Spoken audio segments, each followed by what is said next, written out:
नमस्कार दोस्तों, कैसे हैं आप लोग। उम्मीद है बहुत खुश होंगे, स्वस्थ होंगे, मस्त होंगे और हो सकता है आप लोगों में से बहुत से लोगों ने मुझे मिस भी किया होगा, मुझे ऐसी उम्मीद है। तो जो है अगर मुझे मिस नहीं किया तो भी कोई बात नहीं, मैंने लेकिन आप लोगों को बहुत मिस किया। और अब मैं जा रही हूँ कहाँ तो बता दूँ कि मैं जा रही हूँ लखनऊ, क्योंकि हमारे यहाँ होती है छठ पूजा। और मैंने पिछले साल भी आप लोगों के साथ पूजा का ब्लॉग शेयर किया था और उम्मीद है इस बार भी मैं आप लोगों के साथ शेयर कर रही हूँ, तो आप लोग को अच्छा लगेगा। और अच्छा लगे तो प्लीज़ चैनल को सब्सक्राइब ज़रूर करिएगा, और नए हैं तो चैनल को सब्सक्राइब करिएगा, और पुराने हैं तो मेरे साथ बने रहिएगा। मैं हमेशा यही कहती हूँ। तो उम्मीद है कि आप लोग जो है मेरा साथ देंगे। तो चलते हैं हम लोग मिल के पूजा करते हैं, क्योंकि आप लोग को पता ही होगा, बहुत से लोग को पता होगा कि जिधर हम लोग रहने वाले हैं, मतलब हमारे पूरब साइड ना इस पूजा का बहुत बड़ा महत्व होता है। दिवाली और होली से ज़्यादा महत्व होता है हमारे इस पूजा का। दिवाली में भले कोई अपने घर जाए ना जाए, लेकिन ऐसा कोई भी इंसान नहीं होगा जो इस पूजा में अपने घर नहीं जाना चाहता होगा।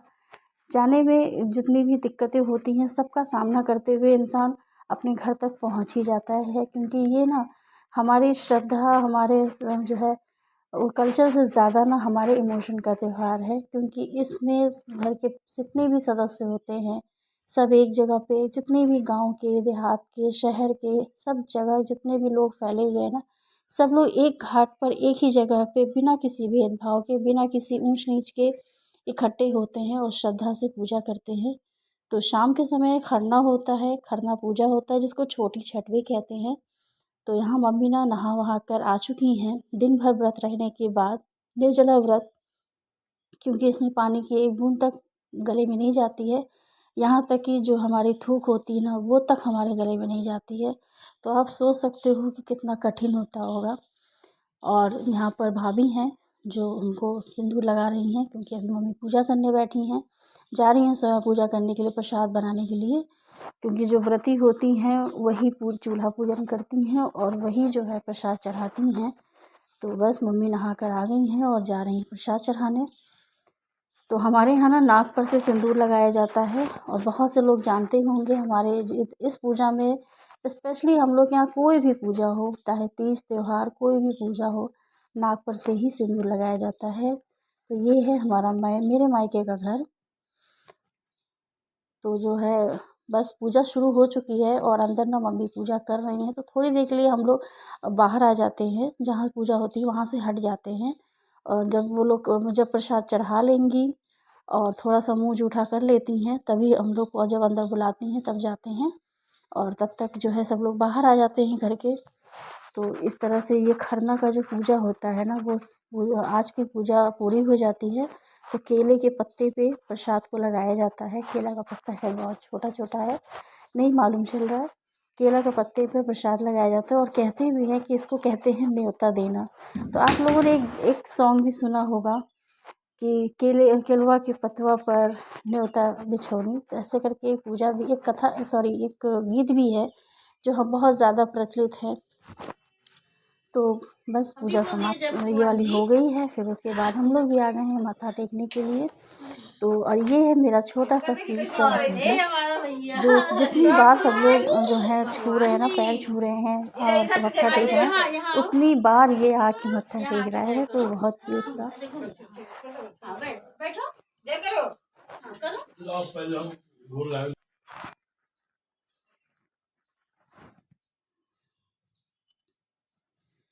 तो सब लोग मत्था टेक चुके हैं और अब बारी आती है सबके प्रसाद खाने की।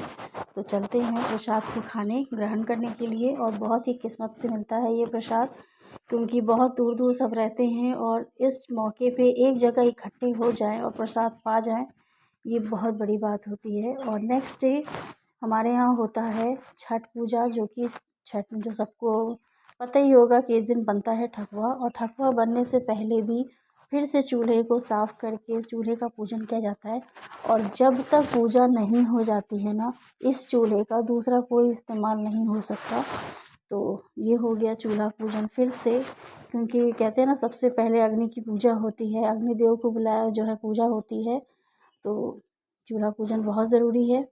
और उसके बाद बनता है प्रसाद, जिसको हम लोग प्रसाद नहीं, हमारे लिए ये महाप्रसाद है, क्योंकि इस प्रसाद को सिर्फ इस टाइम जो है छठ वार से ही इसकी पहचान है। तो यहाँ पर जो है प्रसाद काफ़ी ज़्यादा मात्रा में होता है ना, इसलिए बारी बारी से सब लोग आके सहयोग करते हैं, क्योंकि अकेले बनाना इसको पॉसिबल ही नहीं है। और हम लोग तो खैर 3-4 लोग हैं तो मिल जाते हैं, तो थोड़ा जल्दी हो जाता है। तो इस तरह से ना मम्मी इधर ठकुआ ठोक ले रही हैं और मैं जो हूँ उसका मुट्ठी बना रही हूँ। मुठिया बनाना इसको बोलते हैं, और काफ़ी जो है मेहनत लगती है इसको बनाने में, पर कोई नहीं, माता रानी है, सब कुछ पार लगा देती हैं और सबकी इच्छाएं माता रानी ज़रूर पूरा करती है। ऐसा मैंने देखा है, मैंने बहुत से लोगों को देखा है, उनकी जो भी इच्छाएं होती हैं ना वो पूरी हो जाती हैं। तो अपनी अपनी श्रद्धा है और इसी श्रद्धा भाव से सब लोग इकट्ठे होते हैं। और एक माँ के लिए जब उनके सारे बच्चे इकट्ठे हो जाते हैं ना, चाहे बच्चे परदेश में रहे, देश में रहे, कहीं भी रहें, तो उससे ज़्यादा बड़ा और कुछ हो नहीं सकता है। इसीलिए शायद इसको सबसे बड़ी महापूजा हमारे यहाँ बोलते हैं। तो वहाँ प्रसाद बनता है और हर चीज़ जो है बहुत ज़्यादा अच्छा लगता है।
देख रही हो, इसमें रोशनी अभी बहुत कम दिखा रहा था और अपने आप रोशनी तेज हो गई। हाँ देखते हो अपने आप हो जाता है। अपने आप रोशनी तेज हो गया। अब देखो रोशनी तेज होने पर इसकी चमक कितनी बढ़ गई है। तो ये देखिएगा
तो बस अब इसके साथ ही मेरी भी विदाई होती है। मैं आने को तैयार हूँ अपने यहाँ।